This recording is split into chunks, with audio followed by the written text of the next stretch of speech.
तो शिव महापुराण की कथा कहती है कि मानव का दूसरी बार फिर पृथ्वी पर जन्म नहीं होता, ये भगवान शंकर के कैलाश धाम पर जाकर विराजमान हो जाता है।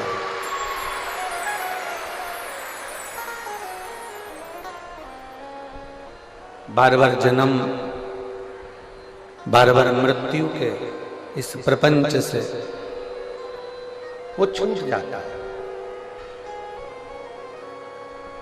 जगत गुरु शंकराचार्य जी ने भी अपनी वाणी में कहा है कि पुनरपि जननम पुनरपि मरणम के प्रपंच से छूटने के लिए शिव की भक्ति करना जरूरी है।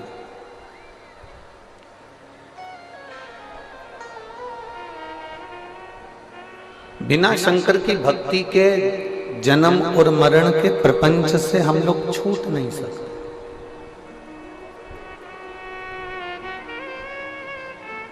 और मेरी जीजियों,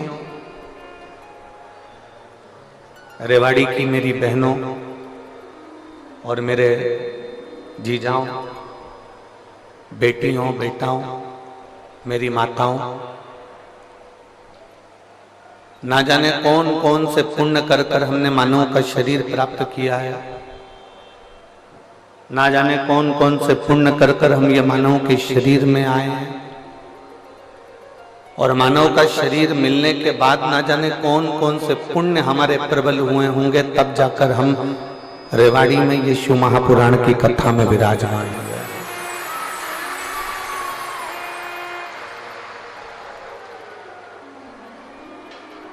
कोई पुण्य आपका होगा, कोई पुण्य श्री सुनील जी मूसेपुर जी का होगा, उनकी धर्म पत्नी मंजू जी का होगा, उनके बेटा बेटी का होगा, उनके माता पिता का होगा। कोई पुण्य आपका और हमारा होगा, कुछ पुण्य यजमान परिवार का होगा। जिस पुण्य की प्रबलता से ये रेवाड़ी में 5 दिवसीय शिव महापुराण की कथा श्रवण करने का सौभाग्य मिला।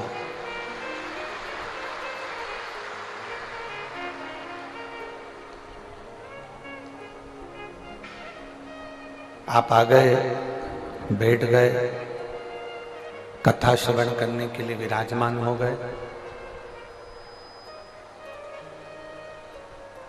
अब ये उसकी मर्जी है, उसके ऊपर निर्भर करता है कि वो आपको क्या देकर भेजेगा, कितना देकर भेजेगा और क्या प्रदान कर कर भेजेगा, ये उसके ऊपर निर्भर करता है।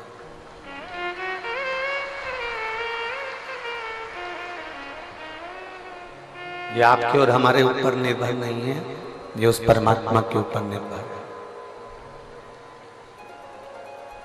और तेरी कृपा बिना न हिले एक भी अणु, लेते हैं श्वास तेरी कृपा से तनु तनु।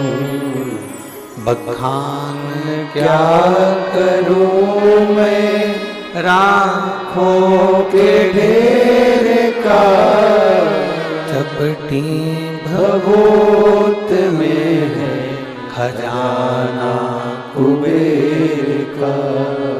है गंगाहार मोती द्वार ओमकार तू, बोले ओमकार तू।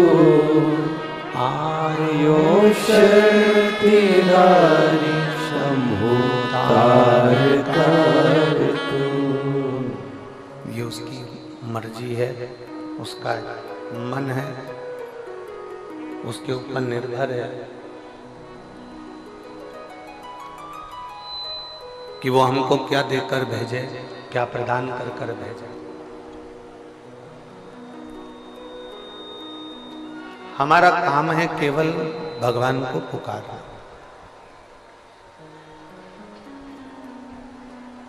एक व्यक्ति कुएं के अंदर गिर गया,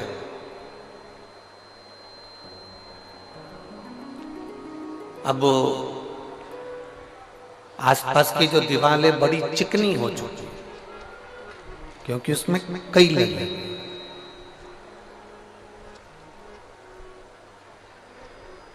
आसपास की दीवार पूरी चिकनी हो चुकी है क्योंकि इसमें काई लगी हुई है। अब वो निकलने का प्रयास करता है परंतु वो दीवार इतनी चिकनी थी कि वो बार बार नीचे गिर जाता।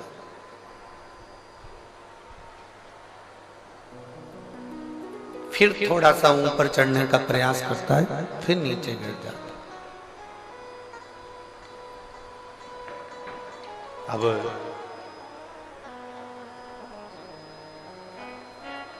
निकल नहीं पा रहा, बहुत प्रयास किया उसने, इतना प्रयास करा, इतना प्रयास करा तो भी वो निकल नहीं पाया। अब समझदारी क्या उसमें समझदारी ये होना चाहिए कि जब वो काई से घिरी हुई दीवार को पकड़कर निकल नहीं पा रहा है, पानी की चिकनाहट के कारण निकल नहीं पा रहा है, तब उस व्यक्ति ने एक समझदारी करी कि चिल्लाना प्रारंभ कर, पुकारना प्रारंभ कर। और जब चिल्लाना प्रारंभ करा, पुकारना प्रारंभ करा, आवाज लगाना प्रारंभ करा, क्यों? क्योंकि उसको ये भान हो गया कि मैं निकल नहीं पा रहा हूं, अगर मैं पुकारूंगा, आवाज लगाऊंगा, चिल्लाऊंगा तो किसी के कानों में शब्द जाएगा, और शब्द गया तो कोई मुझे रस्सी फेंक कर निकाल देगा।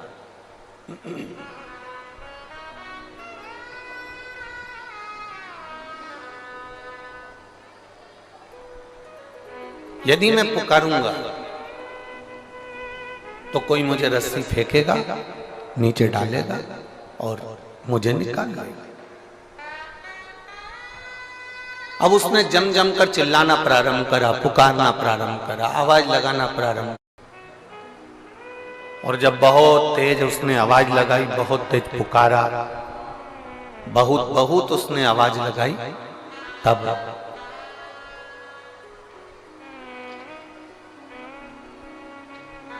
जैसे उसने पुकारना प्रारंभ करा, जैसे उसने बुलाना प्रारंभ करा, आवाज लगाना प्रारंभ करी, कोई पथिक जा रहा था,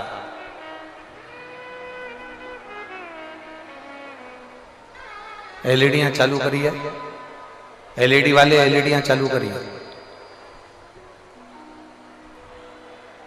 कोई पथिक निकल कर जा रहा था, और जब पथिक निकल कर जा रहा था उसने रस्सी फेंकी, और रस्सी फेंककर उसको निकालना प्रारंभ। अब इस चरित्र से हमको सीखना, इस चरित्र से हमको कुछ ग्रहण करना, हमको सीखना।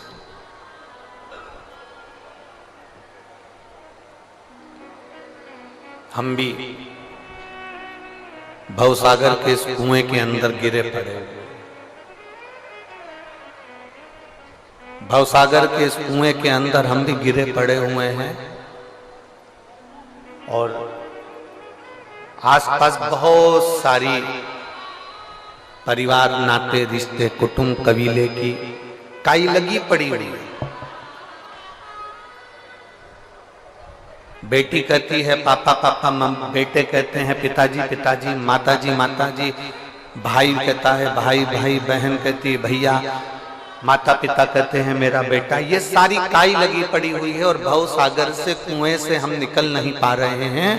जब हम चारों तरफ से दुखी हो जाएं, चारों तरफ से एकदम घिर जाएं, और चारों तरफ से जब हम निकल ना पाए, बहुत बहुत कष्ट की जिंदगी चल रही हो, बहुत दुख का समय चल रहा हो, तो उस समय पर जैसे कुएं में पड़ा हुआ व्यक्ति जब निकल नहीं पाता है तो आवाज लगाता है, उसी तरह जब चारों तरफ दुख से हम घिर जाएं, उस समय हमें भी आवाज लगाना चाहिए कि मेरा शंकर, मेरा भोलेनाथ, मेरा महादेव मेरे पास आ जाए।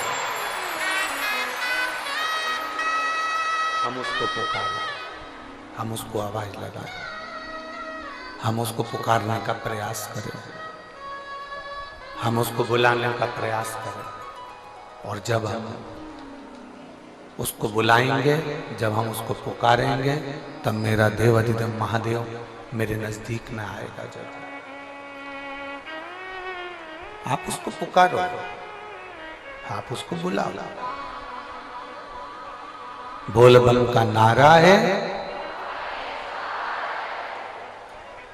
जब हम उसको पुकारेंगे तब वो जरूर आएगा।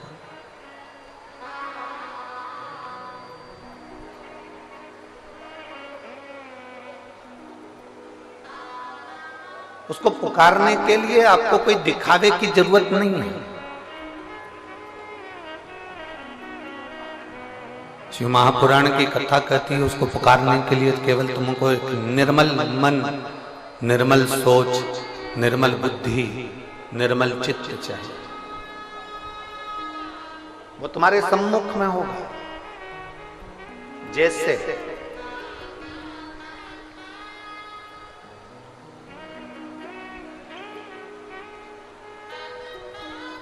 हमारे पास में भगवान की आरती उतारने के लिए हमारे पास में ना घी है, हमारे पास में ना हमारे पास में बाती है, ना हमारे पास में कोई दीपक है। आप लोगों में से पशुपति व्रत किस किसने करे हैं? जरा हाथ उठाइए। करे हैं सबने? रखो रखो। पशुपति व्रत करे होंगे तो आप लोगों के स्मरण में होगा कि हमने पहले पशुपति व्रत में एक उपाय आप लोगों के, पशुपति व्रत करने वालों के नियम का हमने वर्णन किया।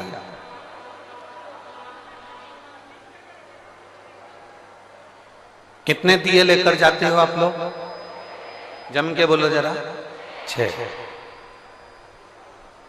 6 ही दिए मंदिर में ले जाकर जमीन पर रख देते हो, रखते हो। कितने जलाते हो?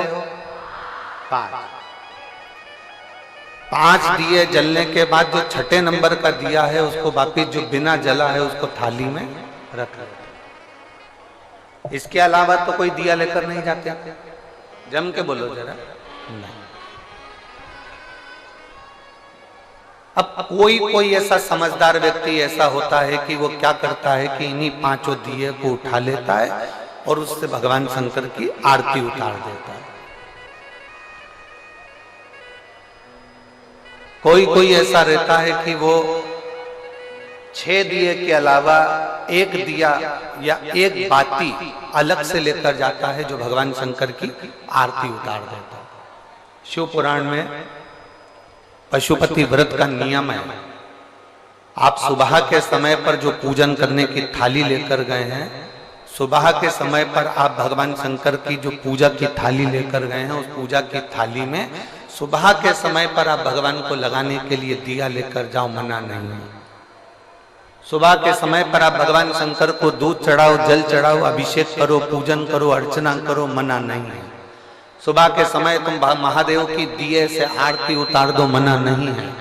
पर शाम के समय पर जो 6 दिए हैं, 6 दिए के बाद में 7वें नंबर की कोई बाती आरती की थाली में नहीं जाती।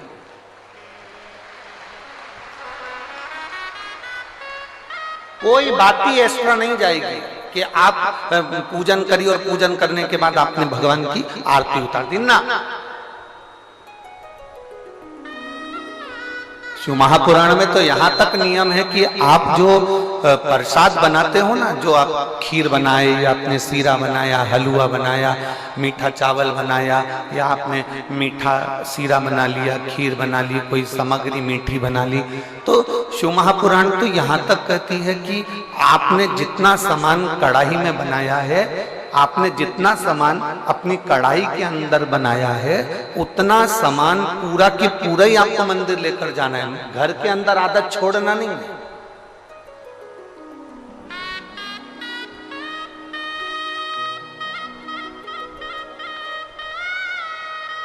दो चीजें हैं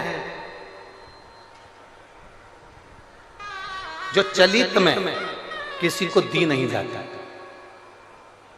2 चीजें आरती शिव महापुराण की कथा आप लोग सुन रहे हैं, बड़े ध्यान लगाकर सुनना।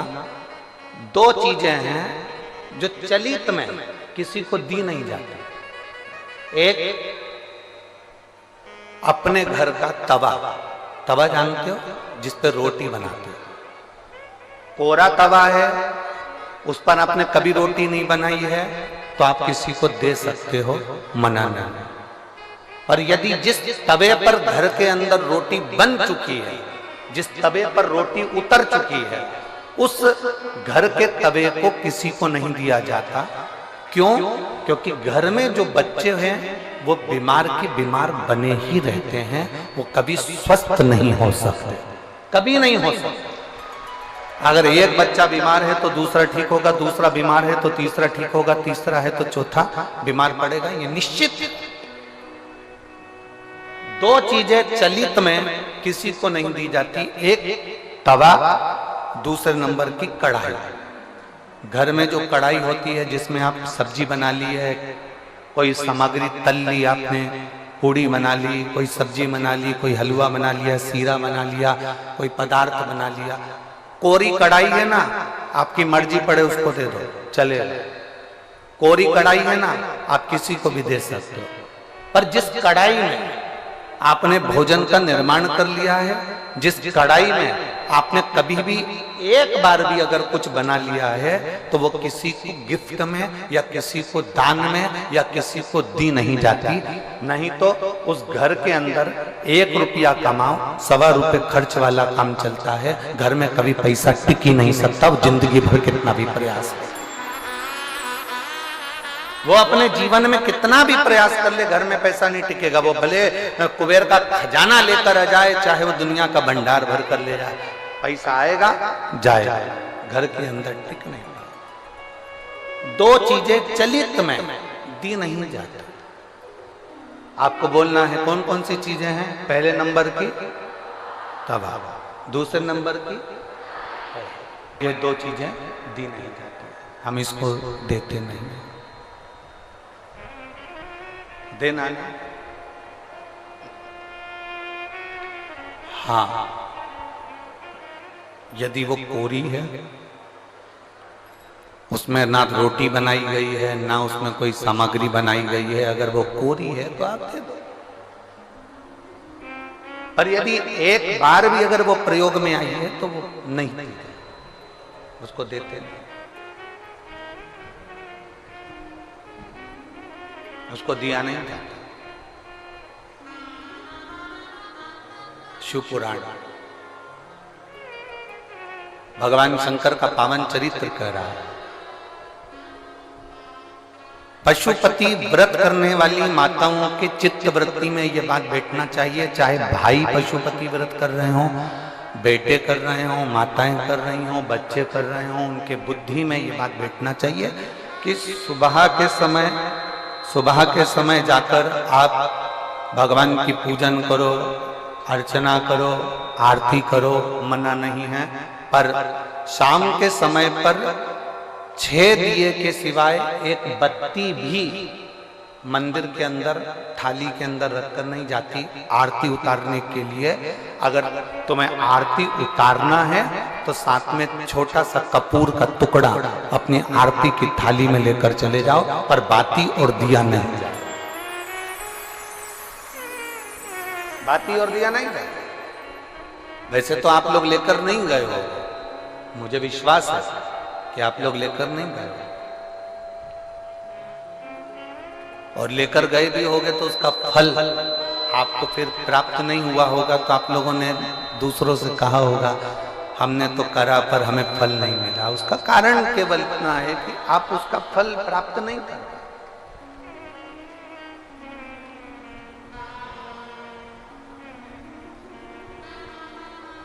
और शंभु शरणे पड़ी मांगू घड़ी रे घड़ी, दुख काटो दया करी दर्शन आपो। शंभु शरण पड़ी मांगू घड़ी रे घड़ी दुख काटो दया करी दर्शन आपो। पशुपति व्रत के अंदर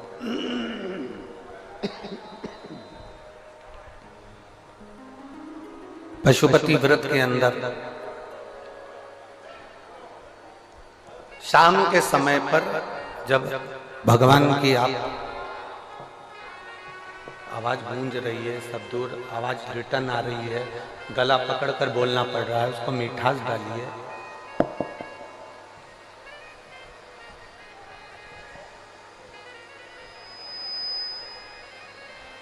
पशुपति व्रत के अंतर्गत शाम के समय पर भगवान की आरती उतारने के लिए दिया नहीं जाता। केवल कपूर का एक टुकड़ा, केवल एक कपूर का टुकड़ा आप लेकर चले जाओ, और वो भी शिव महापुराण की कथा कहती है, भगवान शंकर का चरित्र कहता है, शिव पुराण कहती है। अगर आपका मन कर रहा है आरती उतारने का तो लेकर जाओ, नहीं तो यहां तक शिव महापुराण के अंतर्गत वर्णन किया है पशुपति व्रत का कि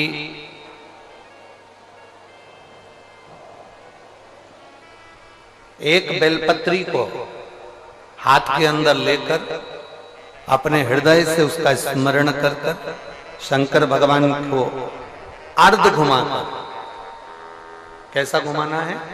अर्ध। अर्ध मतलब शिव जी को पूरा घुमा भी नहीं रहे हो। कितना घुमा रहे हो? केवल अर्ध, केवल अर्ध।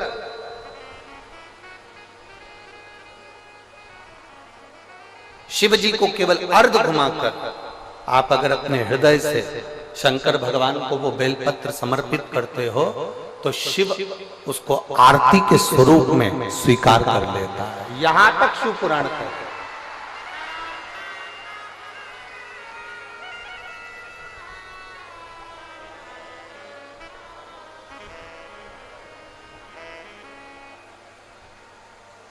घर में कितनी बार आरती करते हो आप लोग? जम के बोलो जरा, जम के। 2 बार, एक सुबह एक शाम। एक सुबह के समय आरती करते हो और एक शाम के समय आरती करते हो। 2 बार आरती केवल।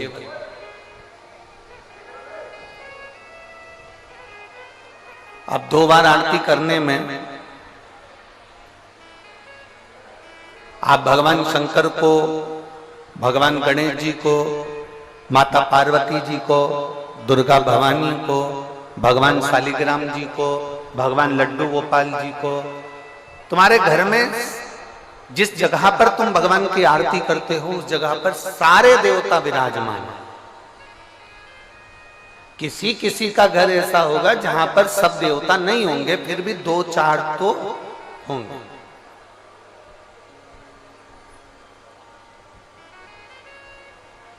फिर भी 2-4 तो होंगे।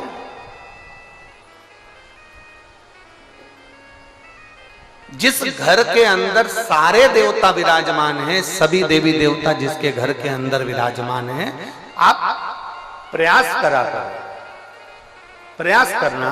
आप भगवान शंकर की जब आरती उतारो तब प्रयास करना कि आरती का दीपक जब हम उठा रहे हैं उसके पहले हमारे हाथ में जो गरुड़ घंटी है उसका नाद प्रारंभ हो जाना चाहिए।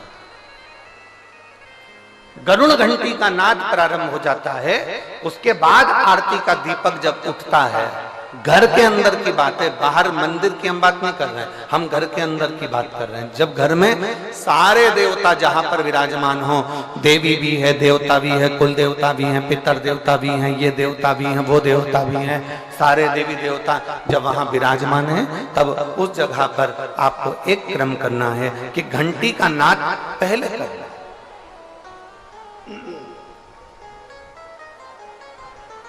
कारण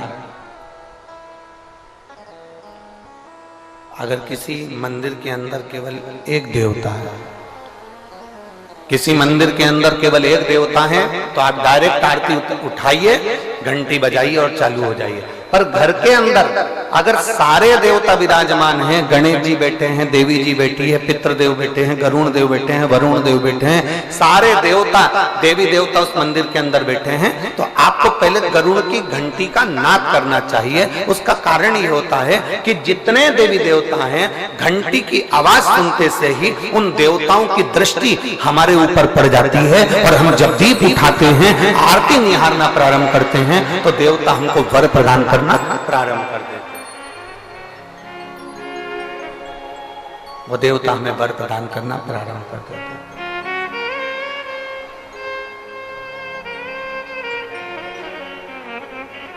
शिव कथा कर रहे हैं, भगवान शंकर का चरित्र करा, भगवान शंकर का संवाद करा, शिव महापुराण का चरित्र करा।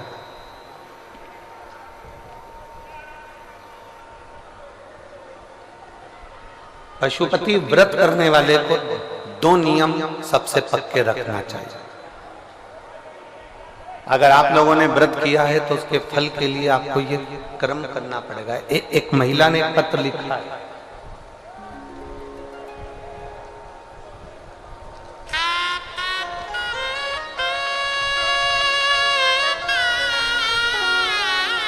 इस रोग का निवारण कैसे, इस रोग से मुक्त,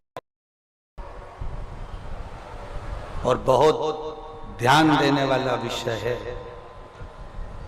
जब चंद्र रो रहा है, चंद्र की आंखों में जल भर गया कि मेरे शरीर में ये रोग पड़ गया, चंद्र भगवान नारायण के पास में जाकर विनय करे कि मेरे शरीर में ये रोग पड़ गया है। चंद्र ब्रह्मा जी के पास जाकर निवेदन करे कि मेरे शरीर में ये रोग पड़ गया है। चंद्र ने कई देवताओं के पास में जाकर निवेदन करा कि मुझे ये रोग पड़ गया है, ये रोग का निवारण कैसे हो सकता है।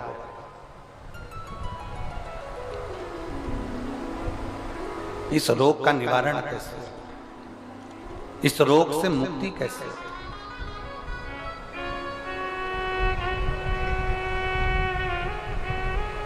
कोई ने कह दिया, चंद्रदेव को कई लोग मिले, चंद्रदेव से कहा तुम ये कर लीजिए, ऐसा करने पर तुम्हें फल की प्राप्ति हो जाएगी। एक शीतल आरती होती है,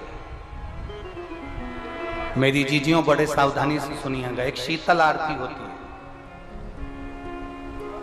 कभी अगर तुम्हारे जीवन में अगर कभी तुमको ऐसा लगे कि रोग बड़ा भारी हो चुका है और बहुत भारी रोग मुझे घेरता जा रहा है, या डॉक्टर को दिखाने जा रहे हो और तुम्हें ऐसा लग रहा है कि डॉक्टर कोई बड़ी बीमारी बताएगा, तो उस समय पर शीतल आरती का प्रयोग करें।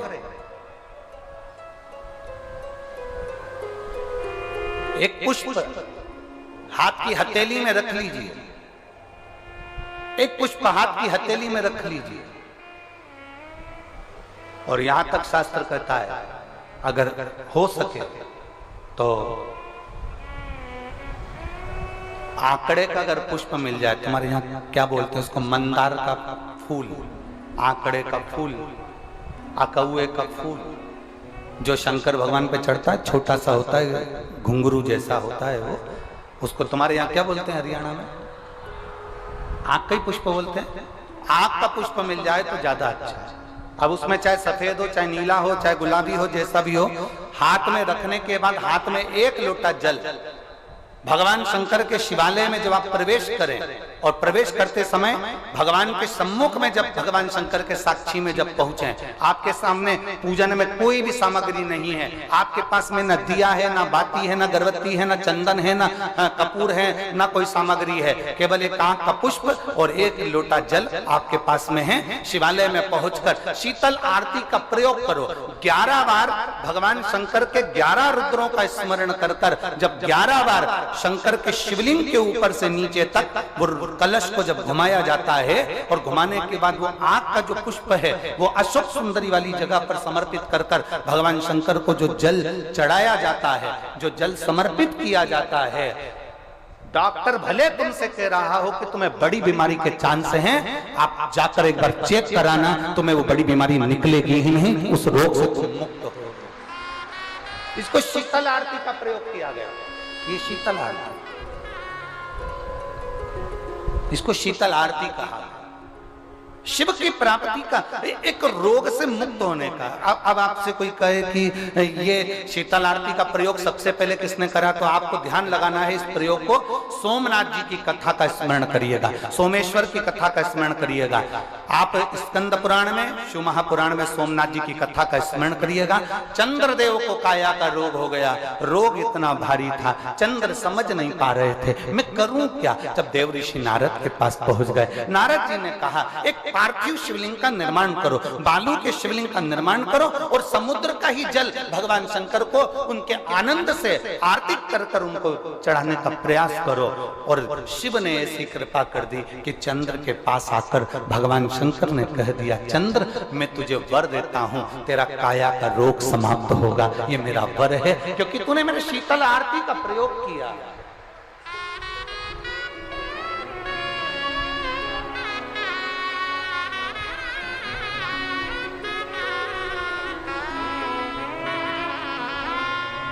मेरी जीजियों, दो चीजें बड़ा स्मरण में रखिएगा। एक, बैसाख महीने में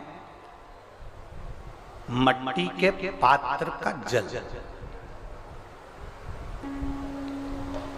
अभी अभी क्या चल रहा है, फागुन, अभी क्या चल रहा है, फागुन। जब बैसाख का महीना आए ना,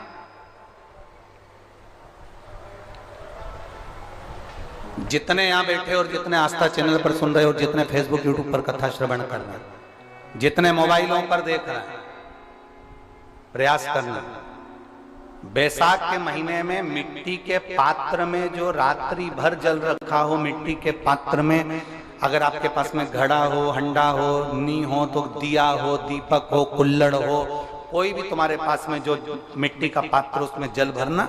वो जल बैसाख के महीने की किसी भी सोमवार के दिन, किसी भी सोमवार के दिन, बैसाख महीने या किसी प्रदोष के दिन या बैसाख महीने के शिवरात्रि के दिन, वो मिट्टी के पात्र का जल अपने घर के प्रत्येक व्यक्ति का स्पर्श कराकर उस मिट्टी के पात्र के जल को तांबे के पात्र में डाल लीजिए और घर के प्रत्येक व्यक्ति का स्पर्श करा लीजिए और शंकर भगवान पर कुंदकेश्वर महादेव के नाम से समर्पित करिए।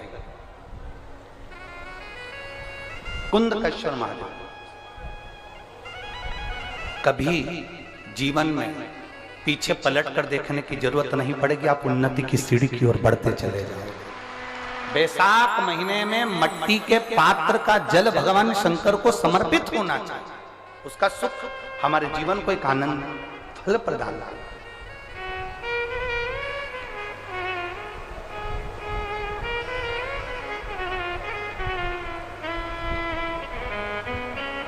जैसे कहते हैं ना, कोई अच्छा मिले ना मिले, धन मिलने से कोई भाग्यशाली नहीं होता, सत्ता मिलने से कोई भाग्यशाली नहीं होता, वैभव मिलने से कोई भाग्यशाली नहीं होता। महाराज,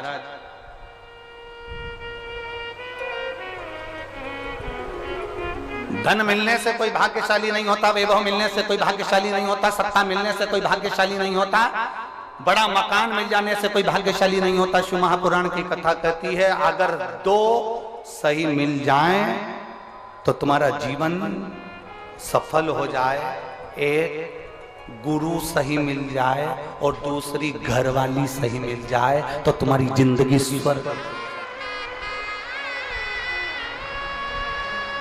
दो सही मिलना चाहिए।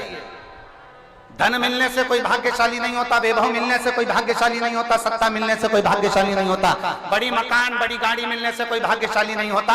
दुनिया का सबसे भाग्यशाली व्यक्ति वो होता है जिसको दो ठीक मिल गए, दो अच्छे मिल गए, एक गुरु अच्छा मिल जाए, दूसरी जम के बोलो घरवाली अच्छी मिल। गुरु अच्छा मिलेगा तो तुम्हें स्वर्ग की सीढ़ी चढ़ा देगा, और घरवाली अच्छी मिलेगी तो घर को स्वर्ग बना देगी।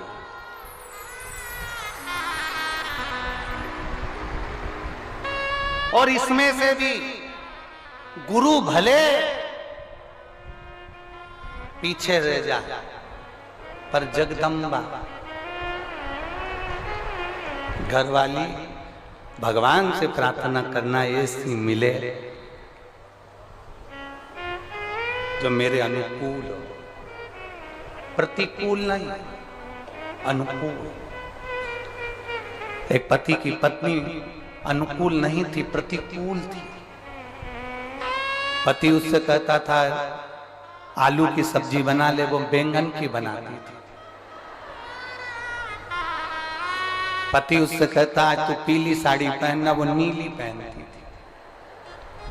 पति उससे कहता कि देख चाय बनाना, तो वो कॉफी बनाती थी। इतनी प्रतिकूल, अनुकूल थी नहीं, बिल्कुल उल्टा चलती थी, बिल्कुल उल्टा।